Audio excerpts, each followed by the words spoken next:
welcome to today's video. Today we are doing my October reading wrap up. This month was a very weird month, both in my personal life and reading, and I feel like reading and what I read and what books I read a lot of the time reflects what's happening in my life to some degree. Whether it's me picking up a bunch of fluffy books because I need easy reads, or picking up a bunch of horror books because of the season. I don't know. It was a weird month. These books are kind of all over the place, and I did not read nearly as much as I normally do. I read the least amount of books that I have read all year. But the books that I did read, a majority of them are over 400 pages, so that's partially why. I definitely focused on just reading for enjoyment and not putting pressure on myself to finish a certain amount of books. And in general, that's the vibe that I want to carry into the new year, carry into the rest of the year. So all that being said, let's go through the books. The first book that I read, and I made a whole video talking about how to read it, House of Leaves by Mark Z. Danielewski. And I really enjoyed this one. I ended up giving it 5 stars and I tabbed it. You can barely see the tabs because I like tiny little tabs, but I did tab it. And I had such a good time reading this. I actually read a majority of this in September, but I finished it in early October, so it counts as an October read. And I definitely recommend it. The next book I read is Off the Deep End by Lucinda Berry. This is a thriller about a woman who is in a car accident. Her son and her son's acquaintance are in the car, and she crashes into water, which is literally what the cover is. She crashes into a lake. She feels someone grabbing her and instinctively grabs the boy, thinking it's her son, and pulls him and her out of the water. But when they land on the grass, she looks over and realizes, this is not my son, this is my son's acquaintance. And her son ends up passing away in the car accident. And things go on from there. And when I tell you this book is, oh my God, insane and completely unbelievable, which is why I gave it 2 stars. I was pissed reading this book.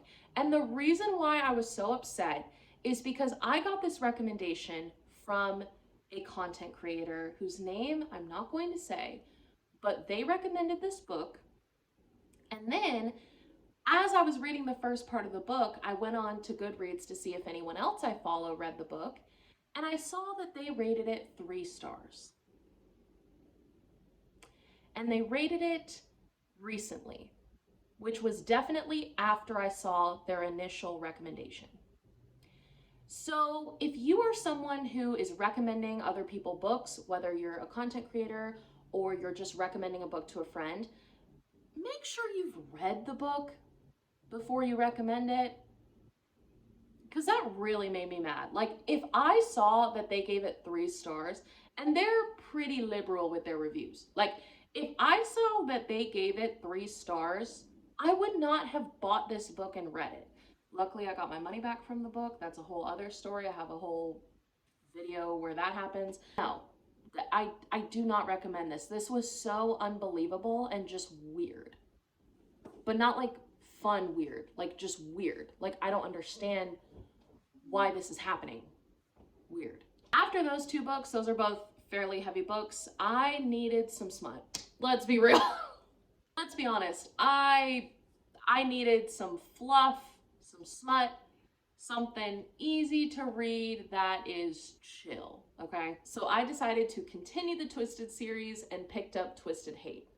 This book is surprisingly long. It's almost 500 pages, but as you can see, I did some light tabbing, not super tabbed or anything, but just some light tabbing, and I ate this up. I gave it 4.5 stars, which is so shocking because I did not go into this book thinking I was gonna love it as much. I definitely didn't think it was gonna be my favorite of the Twisted series, but it absolutely is. I enjoyed it so much. I love Josh Chin. If you saw my book boyfriends video, you know that I love Josh Chen. This has my heart. I really enjoyed it. After that book, I read The People in the Trees by Hanya Yanagihara. As you can see, I have another Hanya Yanagihara on my shelf, and I was hoping to love this one because I did really enjoy A Little Life. I think I gave it 4.5 stars, or really close to 5 stars. The only reason I didn't give it 5 stars was because it was a little long, in my opinion, like a little unnecessarily long. But it was a really great book. I really enjoyed it. This is her debut novel, and unfortunately, I really did not enjoy it. And the reason I didn't enjoy it is because the book is advertised as something completely different than it actually is. I just thought it was boring, to be honest with you. And maybe I'm just not smart enough or something. I don't know. I just thought it was boring. And what's crazy is, like, I even tabbed it. Especially at the beginning, I was tabbing it a lot because it was setting up to show his crazy. And I was like, ooh, like, I'm really enjoying this first part. And then the middle, like the middle 50%, I would say, like the first 25%, really good. Then the middle 50%, boring as all heck. And then the last 25% is a little bit better, but it still just did not go. I'm trying to talk about this without spoiling it. It took too long for us to get to the part that I was planning on reading, I guess, is what I'm trying to say.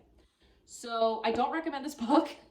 Another one this month that I do not recommend. However, I know that there are people who like it, so you might like it, but I don't know. I don't know what else to say. Not my cup of tea. I then read one of my most anticipated reads for this October, Clown in a Cornfield 2, Frendo Lives. And the reason why this is one of my most anticipated reads of the month is because last year in October, I read the first one. And so I was saving the second one for this year in October.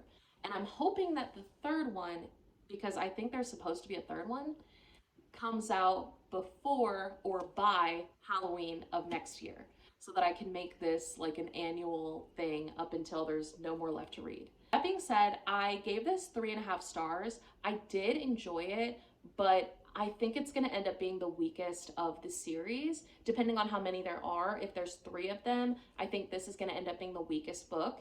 It wasn't bad by any means. It just wasn't my favorite either, but I did enjoy it. I did read it fairly quickly. I actually listened to it on audiobook. The first one I read physically, and then this one I picked up on audiobook. I did really enjoy it. For the last book of the month, I was going through some stuff.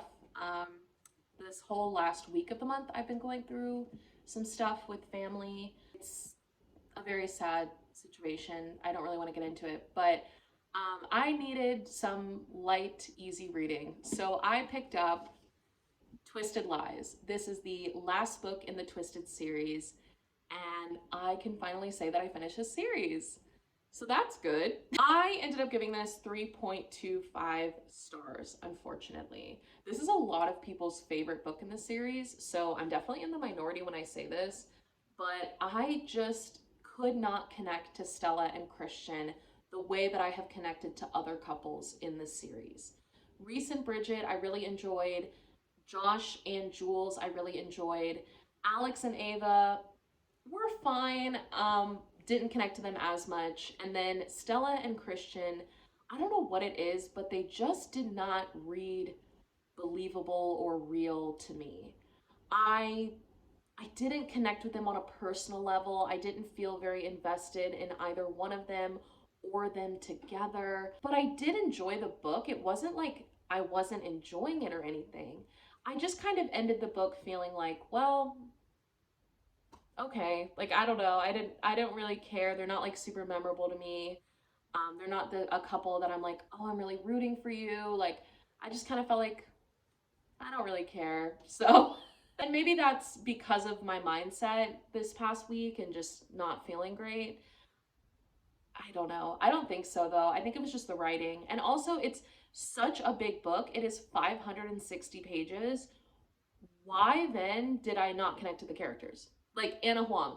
You're gonna give me 560 pages and I still don't care about the characters? Just saying, that's kind of a problem.